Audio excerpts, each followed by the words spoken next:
Shalom, Adonai, que a graça e a paz do Senhor Jesus Cristo esteja sobre a sua vida.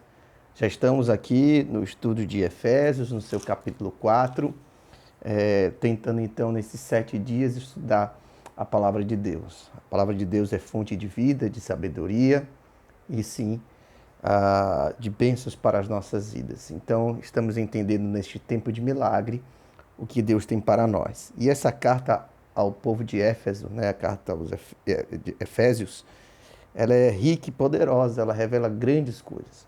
Já falamos do capítulo 1 sobre o plano de Deus sobre a sua igreja, a, a, a escolha de Deus, a reconciliação, o perdão, né, o selo do Espírito, a concretização do plano de Deus sobre nós e essa revelação poderosa de que nós somos chamados para o Senhor, essa revelação de que nós somos um corpo, né, e Deus formou o seu corpo, que é a igreja, com gentios e judeus, e entendendo que a salvação vem pela fé.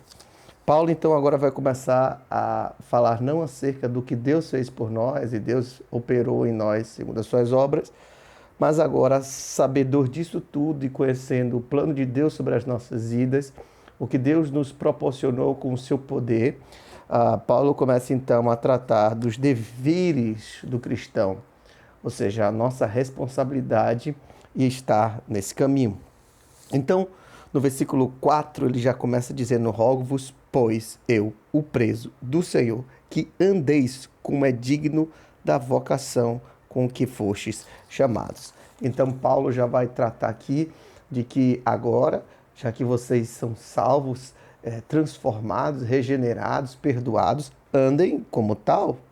E o texto diz aqui: andeis, ou seja, já que recebemos a bênção de Deus, nós que estávamos mortos, que havia inimizade contra o próximo, né? O gentio o judeu, ele deixa bem claro isso, inimizade contra o próprio Deus. Agora, como fomos reconciliados com o próximo, com Deus e com todas as coisas em Cristo, devemos andar dignamente. Então ele fala agora do nosso viver, do nosso novo viver, né? O que Deus fez por nós, mas agora andeis. Ou seja, agora vocês devem fazer valer aquilo que o Senhor fez em suas vidas. Então, Paulo olha exatamente essa condição de que nós devemos fazer. E que eu acho interessante nesse verso aqui, primeiro, que ele coloca assim: pois eu, o preso do Senhor. Perceba mais uma vez que Paulo começa a declarar que a prisão, de fato, é muito mais uma oportunidade de Deus para abençoar a igreja. É assim que Paulo vê. E lá na prisão ele roga.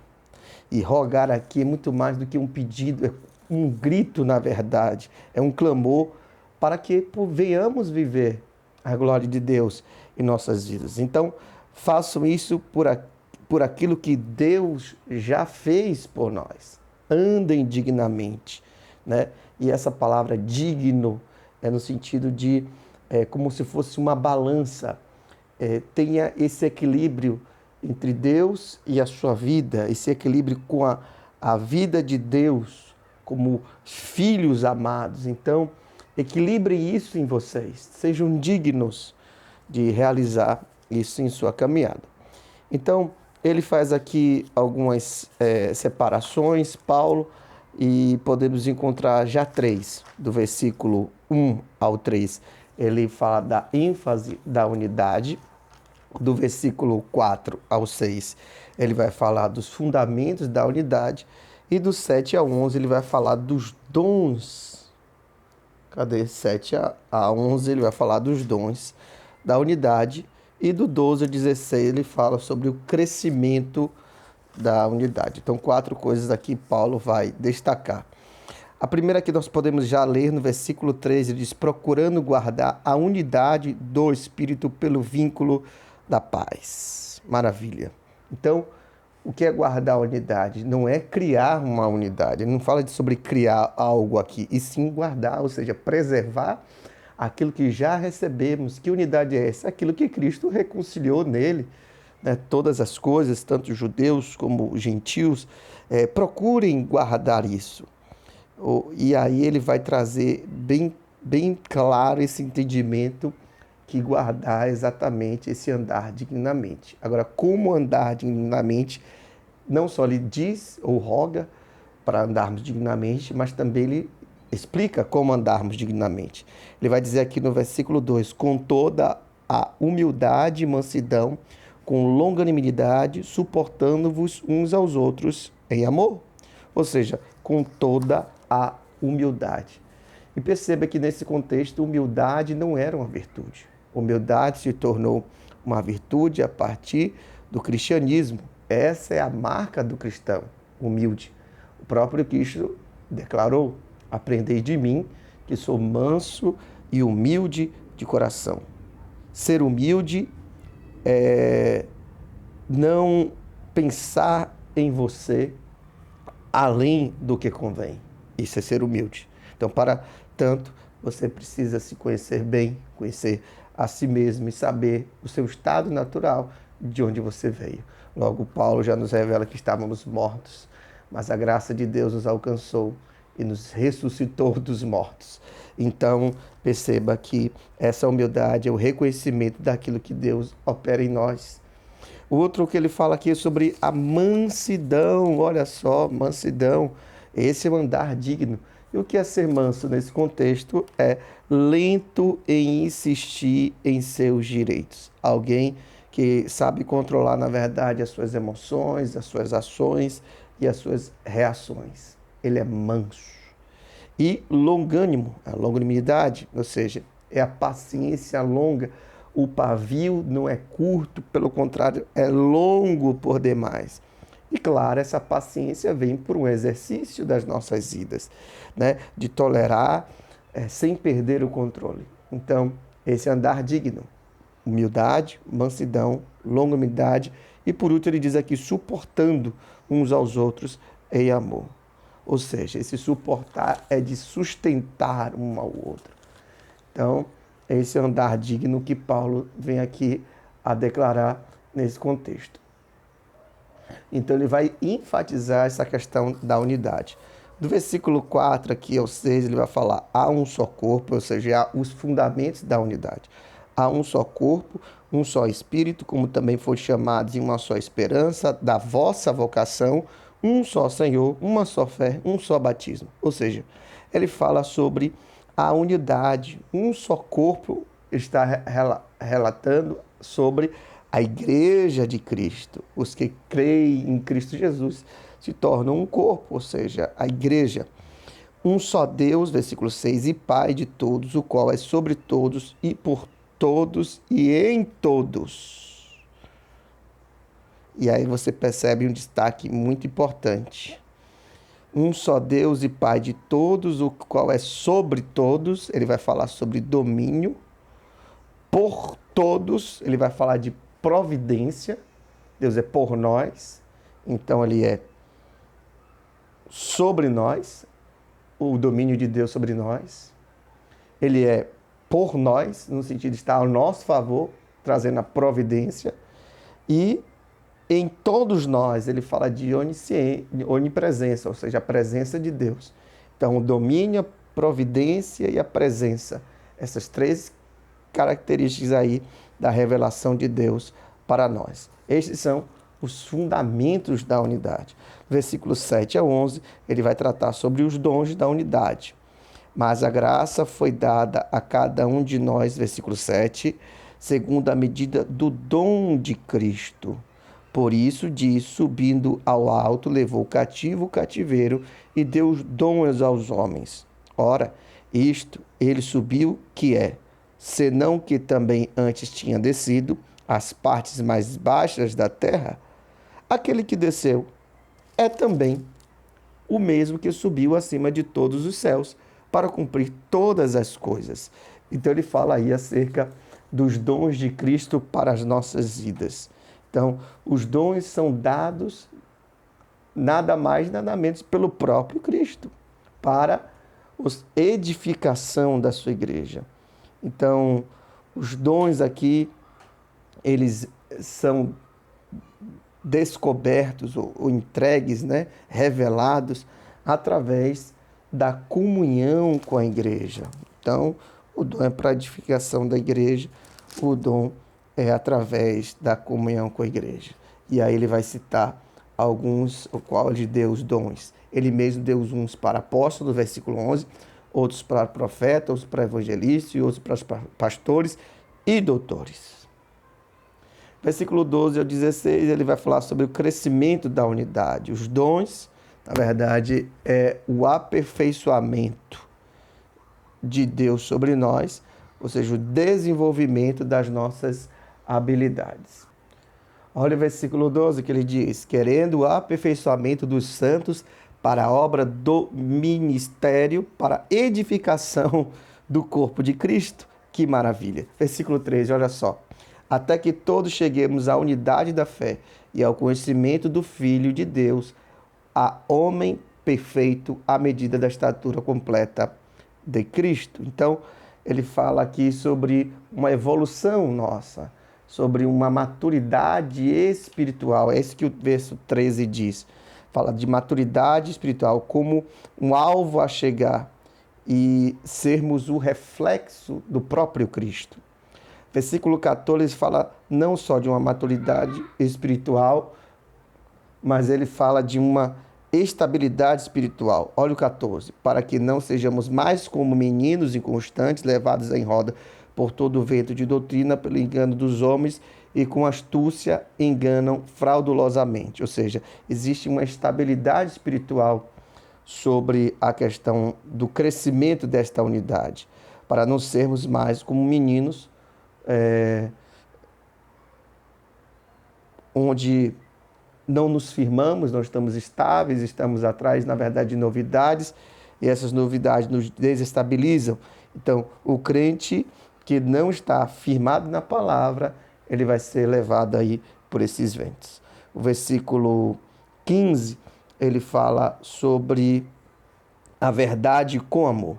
Antes, seguindo a verdade em amor, cresçamos em tudo naquele que é a cabeça, Cristo. Então, a verdade deve ser dita com amor, e o amor deve conter, sim, também verdade. Não posso dizer que amo e não falo a verdade, e também não posso falar a verdade sem amor. Versículo 16, ele vai trazer aqui para que haja o que?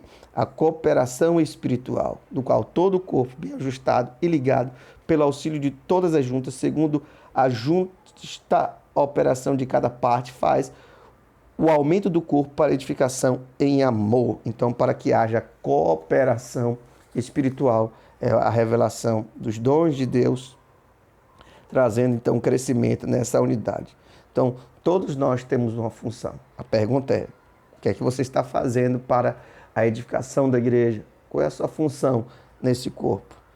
Para que haja em nós a verdade, a unidade, o amor, e venhamos viver também os dons de Deus sobre as nossas vidas.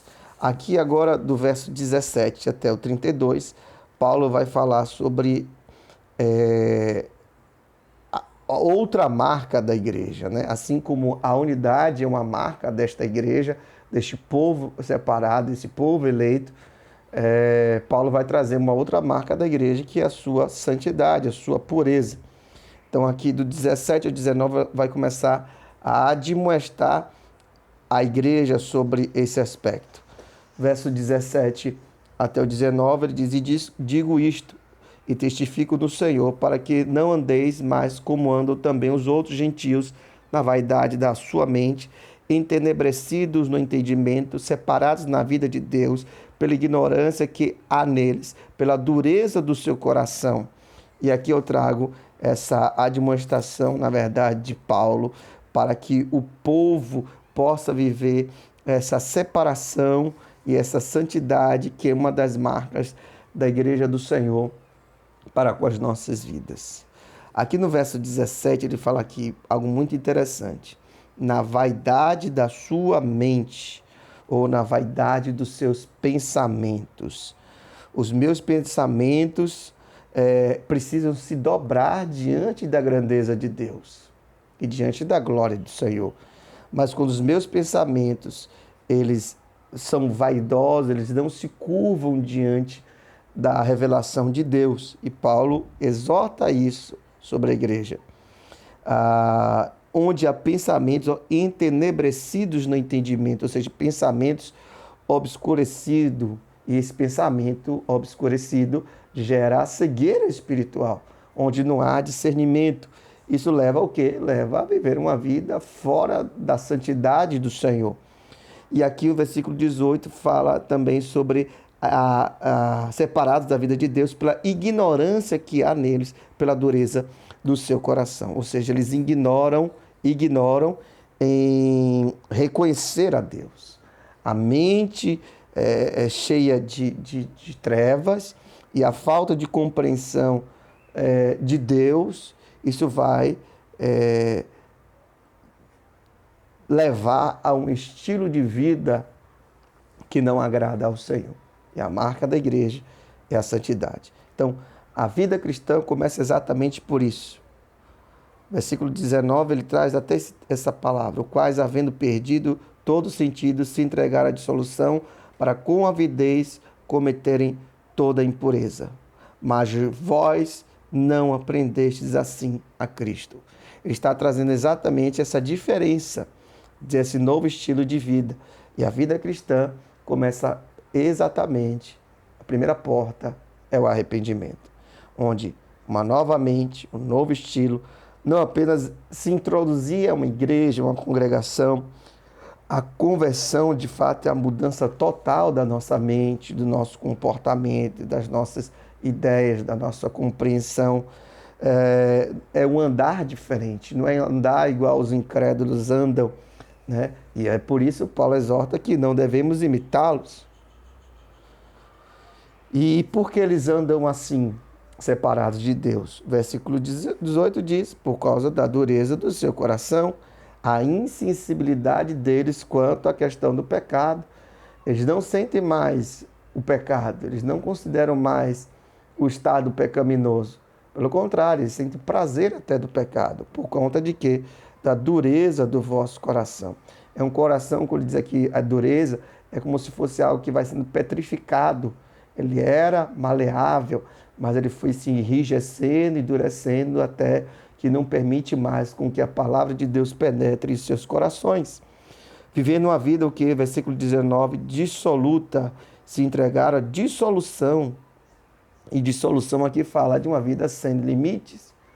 O filho pródigo do livro de Lucas, ele diz exatamente sobre isso. Ele saiu da casa do pai, pegou a sua herança e foi viver uma vida dissolutamente, ou seja, sem regras, sem limites, sem moral, sem padrão. Esse é o viver dos incrédulos. E Paulo exorta isso. No final, verso 19 diz: para com avidez cometerem toda impureza. O que é essa avidez? É um forte desejo de possuir algo que não é seu. Essa avidez. Para fazer, na verdade, tudo, ele passa por tudo para fazer tudo aquilo que ele deseja. Então, essa é o viver do incrédulo.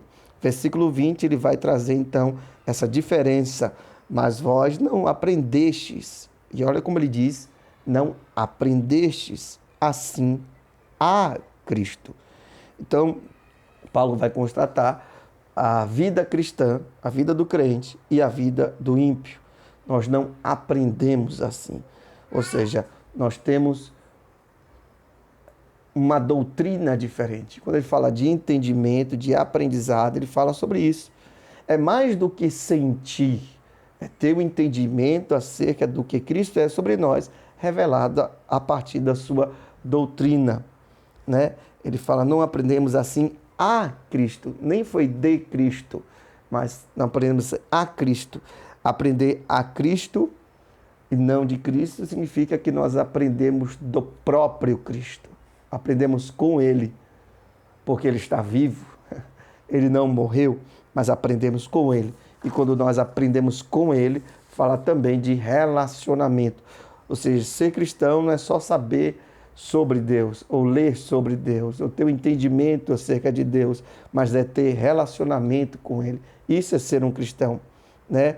É o conteúdo, na verdade, do ensino e aprender com Ele mesmo, o próprio Deus que nos ensina. Olha o que diz o verso 21. Se é que tendes ouvido, ou seja, Ele mesmo falou, nós aprendemos com Ele e dele. ele é o próprio objeto de ensino. E ele é o mesmo que nos ensina. Então, ele é o conteúdo do ensino e o mesmo que ensina.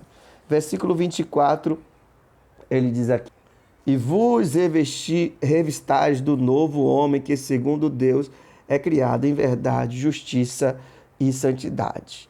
Que coisa maravilhosa. Então, ser cristão é uma mudança radical. Olha só o que ele diz aqui. É um estilo de vida novo. Nós abandonamos o estilo de vida antigo e agora colocamos uma nova roupagem, uma nova vida. Adotamos um novo estilo de vida e de prática, de fé, de moral.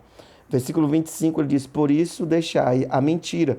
E aí ele vai trazer alguns aspectos do qual nós, como cristãos, não devemos ter na nossa prática, na nossa vida, no nosso caminhar. O primeiro aqui é deixando a mentira. Perceba que um dos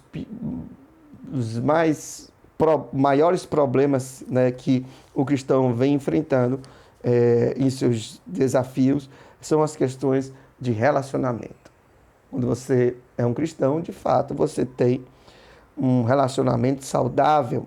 Ele vai falar sobre a questão do relacionamento, domínio próprio e da religião. Mas o mais enfático aí é sobre as questões do relacionamento. E ele começa falando acerca da mentira. Porque quem mente é exatamente o aspecto daquele que não nasceu de novo.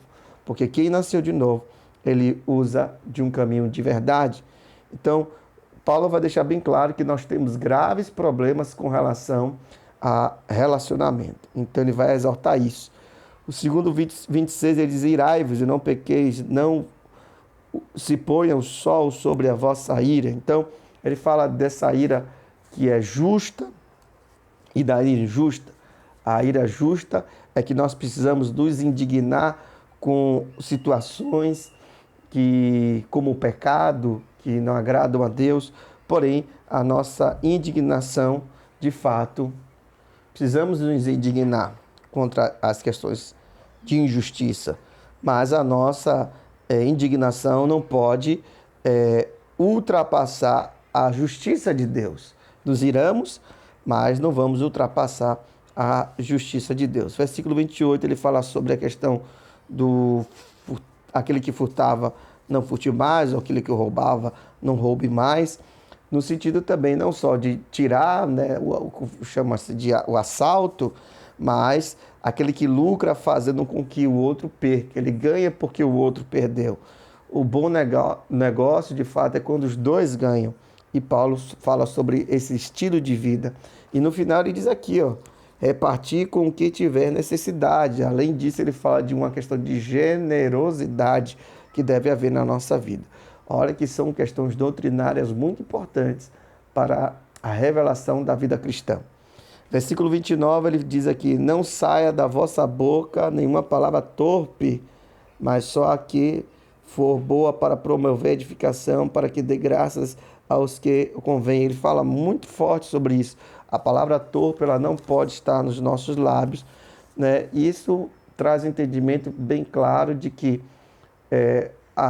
com quem nós convivemos, com quem nós andamos, reflete muito bem aquilo que nós falamos. O Salmo 1 diz: bem-aventurado o homem que não anda segundo o conselho dos ímpios, nem se detém nos caminhos dos pecadores, nem se assenta na roda dos escarnecedores, antes tem o seu prazer. Ou seja, quando você tem o seu prazer em Deus, você não anda com essas pessoas, logo não tem as práticas que ela tem. E, de fato, quando nós utilizamos dessa linguagem que a Bíblia diz palavras torpes, nós estamos perdendo a oportunidade de falar algo grandioso, que é da própria palavra de Deus. Então, fale mais de Deus, porque a boca fala daquilo que o coração está cheio. E se for necessário, mude seu caminhar, mude as suas companhias, para que, ao invés de ser canal de maldição, tu possa ser um canal de bênção através da sua boca e daquilo que você anuncia. E esse estilo de vida que ele diz aqui, de mentira, de roubo, de iras, de palavras torpes, isso entristece o Espírito de Deus. Então, entristecemos o Espírito de Deus pelas nossas ações pecaminosas. Por fim, versículo 31, ele fala sobre esse descontrole aí emocional muito grande, fala de amargura, de ira, de cólera, gritaria, blasfêmia, ou seja, alguém descontrolado, desequilibrado, ele precisa ser reajustado. E qual o reajuste que tem aqui do versículo 31? Está no 32. Antes, sede um para com os outros benignos, misericordiosos, perdoando-vos uns aos outros, como também Deus vos perdoou em Cristo Jesus. Então, não há aquele que possa dizer, eu não posso perdoar, ou eu não sei perdoar, porque Deus só nos pede aquilo que já temos. De fato, Deus nos perdoou, conhecemos o perdão, recebemos o perdão, então podemos perdoar. Ok? Esse é o estudo de Efésios, capítulo 4, o qual nós podemos compreender que nós devemos andar não como ímpios, né, mas como filhos de Deus. Ele fala nesse primeiro momento sobre a importância da unidade, em segundo, como sustentar essa unidade, e logo em seguida ele fala sobre outra marca da igreja, que é a sua pureza, e como também sustentar uma vida pura e reta como cristão. Se você gostou desse vídeo, desse estudo, aperta aí curtir. Faz o seguinte também, compartilha com outras pessoas e chama aí o pessoal para estar acompanhando os estudos.